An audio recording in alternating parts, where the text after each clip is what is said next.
If your forehand doesn't have the pop that you think it should, then it's probably because of one of the three things that we're going to talk about in this video. Reason number one why most people don't get the power, the spin, or have the competitive forehand that they really should is because they use different parts of their body in the wrong order. Professional tennis players, when they load up and hit a big, powerful forehand, use the big parts of their body first, and their arm follows behind. Their big parts of their body initiate and really power the swing, and the smaller parts of their body follow and just kind of play a supportive role. They guide the racket on the right path, but they don't really power the shot. Contrast that to amateur tennis players who might load their body well and set up in a strong position, but use the small parts of their body to actually hit the ball. And that leads to a much, much weaker shot than what they should be able to hit. So the first thing we're going to talk about, I'll show you a couple of drills right now that I use with my students all the time to reverse this problem. And this is the first and biggest problem that I see with people's forehands. So what I recommend you do is step number one, go ahead and set up for your forehand the way you normally do. That's position one. Position two is drop the racket and turn with your hips and your chest forwards. This is an exaggerated position, and the whole purpose is to get you to feel what it feels like to lead with the big parts of your body and have the small parts of your body follow behind. In real life, it wouldn't really lag behind this far, but it's a good feel exercise. And then the third position we're going to practice is contact position. So this is a segmented shadow swing from setup to drop and lead with the hips to contact position. And what you want to feel for here is a stretch in your shoulder. And a lot of times my students also will feel a stretch like in their glute or their hip or their kind of lower back. And so feeling that stretch tells you that you are initiating or leading with the big parts of the body and the arm can relax.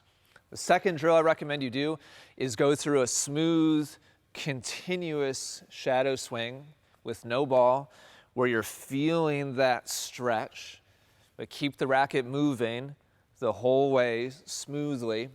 Goal here is not for speed or power or anything like that, but just to feel what it's like to lead with the hips and the chest, and then have the arm follow behind. And then the third progression here is to actually receive a feed, or you could just drop a ball to yourself and practice leading with the big parts of your body. And so you want to feel for that same stretch in your hip or your glute or your back, and have your arm follow behind as relaxed as possible. So this is the first thing I recommend you look at when you start analyzing what is it that I need to change. And whenever possible, set up a camera so you can see what you're doing, play it back. Use your phone, use your iPad, and see if your body is leading or if your arm is doing all the work. That's step number one. If you like what you're seeing and you're serious about improving your game, I highly recommend you go to essentialtennisacademy.com. This is the inside of the members area, and within Academy, there's all these different categories of coaching, tons of different lesson modules that cover every part of the game, and you can check it out for free right now at essentialtennisacademy.com. The second big reason why tennis players don't have the power that they should on their forehand is they're way too tight and tense with the small parts of their body. And this is closely related to the first thing. If your body doesn't lead, then your arm kind of has to do the hitting. And when players play tennis with their arm doing the hitting for decades and decades, there's a lot of natural tension and tightness and rigidity that just comes into play. So when you first start leading with your body, even though your body is now doing way more of the work and way more of the power, which it should be, you might still find that your arm is super rigid and tight and tense, and that kills racket head speed. That slows the racket down.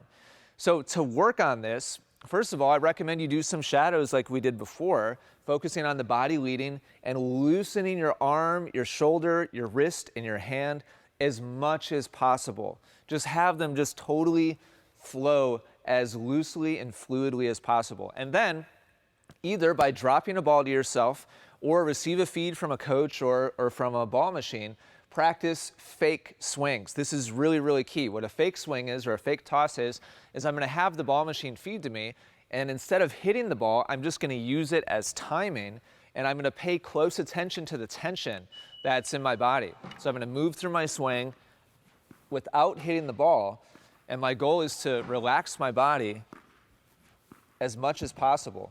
And you're going to be surprised the first time you try this to find that even though your brain knows you're not going to hit the ball, just because the ball is there, your arm and your hand are going to instinctively just like tighten up and like start flipping and flying way more aggressively than you want them to. So the way you train this is by doing 2 fake toss swings, and then on the third one, go ahead and hit. So on these 2, my goal is just to loosen my arm as much as possible, lead with the body, and just time my swing. And now on this one, I'm actually going to hit the ball. And my goal is to be just as relaxed on that swing as on the fake toss or the fake feed. So that's a fake. Here's another fake. My goal is to be as relaxed as possible. And now on this hit, I'm going to do exactly the same thing. And so this can start to train your body to loosen and relax and utilize all that energy that you created by turning your body powerfully first wants to flow out through your arm. But if your arm is rigid and tight, it can't do that. So this is the second way I recommend practicing empowering your forehand to actually hit it as strongly as you should be able to. The third reason why tennis players hit much weaker forehands than they really should is they're trying to make topspin by manipulating the ball, twisting the racket face right at the last second. I see this constantly with amateur tennis players where they feel like their chance to make topspin is right as the racket is about to meet the ball, and they try to spin the ball. This is kind of similar to the previous thing where I was talking about tension, but this isn't just general tension. This is specific targeted tension towards trying to like roll the ball or spin it. When you watch professional players in slow motion, they're not creating heavy spin by some kind of last second flip or twist of the racket. It's by their overall swing path. How steep the racket travels dictates how much spin is on the ball. You're not going to make significant spin by trying to roll or turn or twist the racket. All that does is dramatically slow down your racket head speed. It doesn't allow the racket to move freely or smoothly or efficiently.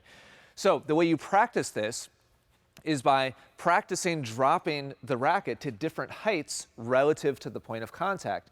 If you want to hit a dead, flat, straight drive, then your racket should only drop as low as you make contact. And then that will be a level lateral swing with your hand only dropping as low as the ball.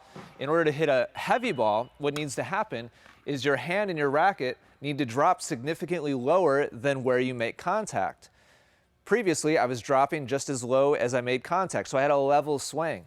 So on these, my hand is going to drop significantly below contact, and then when I come up to the ball, it's on a steep path or plane, and that's what makes the ball spin, and that's what makes the ball curve.